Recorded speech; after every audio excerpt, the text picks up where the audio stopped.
আজ আমার হাতে আছে খুব চমৎকার একটি গাছ। দেখুন, এর উপরের দিকটা সবুজ হলেও পেছনের দিকটা কি সুন্দর উজ্জ্বল বেগুনি। একে বলা হয় বোট লিলি বা রয়ো প্লান্ট। এই নামটি আমি কিন্তু আগে জানতাম না। আমি ইন্টারনেটে কিছুটা ঘাটাঘাটি করে এই নামটি জানতে পেরেছি। আগে শুধু গাছই লাগাতাম।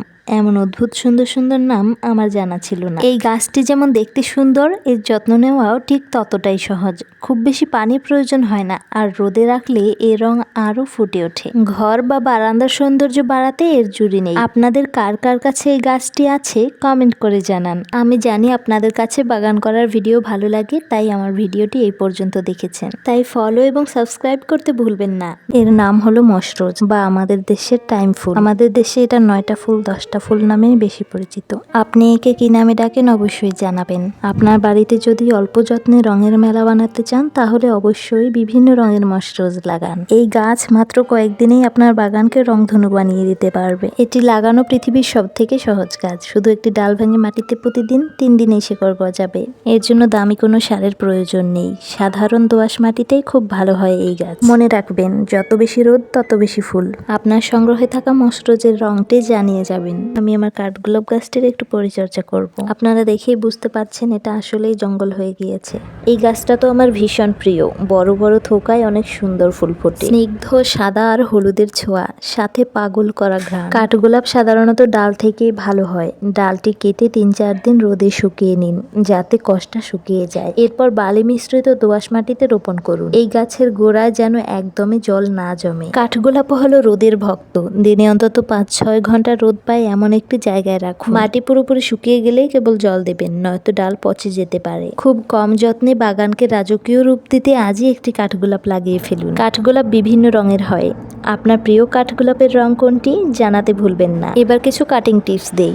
ডাল লাগানোর সময় তাতে সামান্য রুটিন হরমোন বা দারুচিনি গুঁড়ো লাগালে শিকড় দ্রুত গজায়। আমার ভিডিওগুলো ভালো লাগলে অবশ্যই আমাদের ইউটিউব চ্যানেলটি সাবস্ক্রাইব করবেন এবং ফেসবুক পেজটি ফলো দিবেন। পরিচয় করিয়ে দিচ্ছি মেক্সিকান হিডার বা কাপিয়া প্লান্টের সাথে। এর নামটাও কিন্তু আমার ইন্টারনেট থেকে শেখা। আপনারা এই গাছকে কি নামে চেনেন অবশ্যই কমেন্ট করে জানাবেন। এই গাছে সুন্দর সুন্দর ছোট্ট ছোট্ট ফুল ফুটে এবং সারা বছর ফুটে। আমার যে কি ভালো লাগে।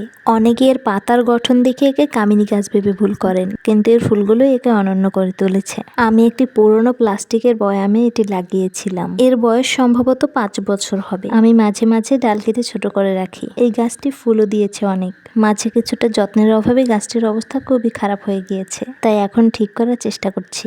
পর্যাপ্ত রোদ পেলে এই গাছে প্রচুর ফুল হয়। আপনার বাগানে কি এই মেক্সিকান হিদার আছে? আর কে কে এই নামটি আগেই জানতেন অবশ্যই আমাকে কমেন্ট করে জানাবেন।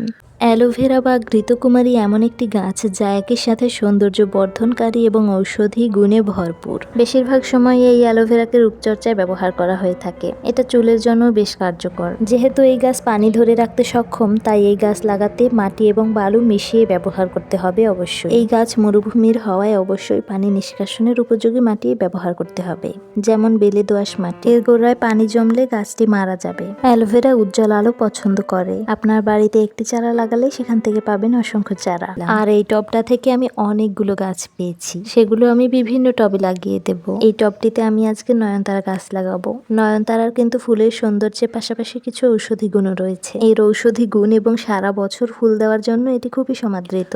অল্প যত্নে সারা বছর আপনার বাগানকে ফুলে ফুলে ভরিয়ে রাখতে চান, তাহলে নয়নতারার কোনো বিকল্প নেই। টবের নিচে যাতে পানি জমে না থাকে সেজন্য আমি কিছুটা ইটের গুঁড়া এবং কিছুটা বালি দিয়ে নিয়েছি। নয়নতারা খুবই সাধারণ মাটিতেই বেঁচে থাকে, তবে টবের জন্য দোআঁশ মাটির সাথে সামান্য গোবর সার বা কম্পোস্ট মিশিয়ে নিলে ভালো হয়। বীজ থেকে যেমন চারা হয়, তেমনি গাছের ডাল কেটেও আপনি সহজেই নতুন চারা তৈরি করতে পারেন। এই গাছটি রোদ খুব পছন্দ করে, তাই অন্তত 4-5 ঘন্টা রোদ পায় এমন জায়গায় রাখুন। জল দেওয়ার ক্ষেত্রে সতর্ক থাকুন। মাটি শুকিয়ে গেলে তবে জল দিন, কারণ অতিরিক্ত জল নয়নতারার শিকড় পচিয়ে দিতে পারে। গাছটিকে ঝোপালো করতে চাইলে এই ডগা মাঝে মাঝে পাঞ্চিং করে দিন। এর ভেষজ গুণ আপনার চারপাশকে রাখবে। আমি লাগাচ্ছি একটি দেশীয় অর্কিড। আমাদের দেশে গ্রামাঞ্চলে বিভিন্ন বড় বড় গাছে এই অর্কিড গুলো পাওয়া যায়। এগুলো একদম গাছড়ার মতো হয়। সম্ভবত এই অর্কিডটি বেগুনি রঙের হবে। আমি এক জায়গা থেকে এগুলো অনেকগুলো সংগ্রহ করেছিলাম, এখনো ফুল আসেনি। অর্কিডকে সাধারণত অরণ্যের গয়না বলা হয়। বিভিন্ন নার্সারিতে অনেক ধরনের অর্কিড দেখা যায়, আর সেগুলোর দামও হয় অনেক। আমি অনেকগুলো দেশীয় অর্কিড লাগিয়েছি।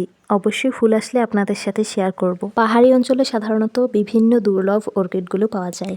আপনাদের কোনো জিজ্ঞাসা বা পরামর্শ থাকলে অবশ্যই কমেন্ট করে জানাবেন। প্রথমেই ক্ষমা চেয়ে নিচ্ছি আমার এই বাজে গাছের অবস্থা দেখানোর জন্য। রেইন লিলি বাগান প্রেমীদের কাছে খুবই জনপ্রিয়, কারণ বৃষ্টির ছোঁয়া পেলেই এই গাছ এক ঝাঁক ফুলে ভরে ওঠে। রেইন লিলি সাধারণত বীজ থেকে নয়, বরং এর বাল্ব বা কন্দ থেকে লাগানো হয়। আপনি নার্সারি বা অনলাইন থেকে এই বাল্বগুলো সংগ্রহ করতে পারেন। মনে রাখবেন, বাল্ব যত বড় এবং সুস্থ হবে, ফুল তত দ্রুত আসবে। রেইন লিলির জন্য দরকার সুনিষ্কাশিত এবং ঝুরঝুরে মাটি। মাটি, বালু এবং জৈব সার মিলিয়ে এর জন্য মাটি তৈরি করবেন। গাছ লাগানোর পর ভরপুর পানি দিন। এরপর টবটি এমন জায়গায় রাখুন যেখানে অন্তত 5 থেকে 6 ঘন্টা কড়া রোদ পায়। রেইন লিলি রোদ খুব পছন্দ করে। রোদ না পেলে কিন্তু গাছে ফুল আসবে না। মাটি শুকিয়ে গেলে পানি দিন, তবে কাদা করবেন না। মাসে একবার সামান্য হাড়ের গুঁড়া বা পটাশ সার দিলে ফুলের আকার বড় হয়। অনেকদিন ফুল না ফুটলে কয়েকদিন পানি দেওয়া বন্ধ রাখুন। মাটি শুকিয়ে গেলে হঠাৎ একদিন বৃষ্টির পানিতে ভিজিয়ে দিন, দেখবেন ম্যাজিকের মতো করে চলে আসবে। ভিডিওটি ভালো লাগলে লাইক দিন এবং আরো টিপস পেতে আমাদের সাথে থাকুন। জঙ্গল সাফ সিরিজে আমরা শুধু জঙ্গল পরিষ্কার করছি না, শিখছি গাছের যত্ন নেওয়াও। আজ দেব ছাদ বাগানের 5টি প্রো টিপস। গাছে পানি দেওয়ার সেরা সময় হলো খুব ভোর অথবা বিকেল। কড়া রোদে একদম পানি দিবেন না, এতে গাছের ক্ষতি হয়। সপ্তাহে অন্তত একদিন টবের মাটি নেড়ে দিয়ে আলগা করে দিন, এতে গাছ দ্রুত বাড়ে। মরা পাতা বা পচা ডাল দেখলেই কেটে ফেলুন, যাকে আমরা প্রুনিং বলি। এটি গাছকে ঝোপালো হতে সাহায্য করে। রাসায়নিক সারের বদলে ঘরে তৈরি জৈব সার ব্যবহার করার চেষ্টা করুন। আপনার রান্নাঘরের সবজির খোসাই গাছের জন্য অমৃত। আর অবশ্যই নিয়মিত গাছে পানি দিন। কেমন লাগলো আজকের টিপস কমেন্টে জানান। আমরা আমাদের ছাদ বাগানে কিছুটা হলুদ চাষ করেছিলাম, দেখুন কত সুন্দর ফলন হয়েছে। ড্রাম বা বস্তায় হলুদ চাষ করা বর্তমানে খুবই জনপ্রিয় হয়ে উঠেছে। বাজারের ভেজাল হলুদের দুশ্চিন্তা দূর করতে নিজের ছাদেই আপনি সারা বছরের প্রয়োজন মেটানোর মতো হলুদ ফলাতে পারেন, আর ফলনও খুব ভালো হয়। আমরা সাধারণত আমাদের বাগানেই হলুদ চাষ করে থাকি এবং সারা বছরের প্রয়োজনীয় হলুদ ফলাই, কিন্তু শখের বসে ছাদে কিছুটা রোপণ করেছিলাম। হলুদ চাষের সবচেয়ে বড় সুবিধা হলো এটি ছায়ার মধ্যেও ভালো হয়, তাই যাদের ছাদে রোদ কম থাকে তারাও এটি অনায়াসেই করতে পারে। হলুদ যেহেতু মাটির নিচে বাড়ে, তাই এর জন্য গভীর ও প্রশস্ত পাত্র প্রয়োজন। হলুদ চাষের জন্য পরিত্যক্ত চাল বা সিমেন্টের বস্তা সবচেয়ে ভালো, এতে পানি জমে থাকে না এবং বাতাস চলাচল করে। অন্তত 10-12 ইঞ্চি গভীর টব বা প্লাস্টিকের ফলের ক্যারেট ব্যবহার করা যেতে পারে। হলুদের জন্য মাটি হতে হবে একদম ঝুরঝুরে। দোআঁশ মাটি, ভার্মি কম্পোস্ট এবং বালু মিশিয়ে দিতে পারেন। এর সাথে এক মুঠো ছাই এবং সামান্য নিমখোল মিশিয়ে দিলে মাটিতে পোকা বা ছত্রাকের আক্রমণ হবে না। বন্ধুরা, আজকের ভিডিওটি ভালো লাগলে অবশ্যই আমাদের ইউটিউব চ্যানেলটি সাবস্ক্রাইব করবেন এবং আমাদের ফেসবুক পেজটি ফলো দিয়ে দিবেন। আর আজকে দেখানো গাছগুলোর মধ্যে আপনার সবচেয়ে পছন্দের গাছ কোনটি তাও কমেন্ট করে জানিয়ে যাবেন। এতক্ষণ ধৈর্য ধরে আমার বকবকানি শোনার জন্য ধন্যবাদ।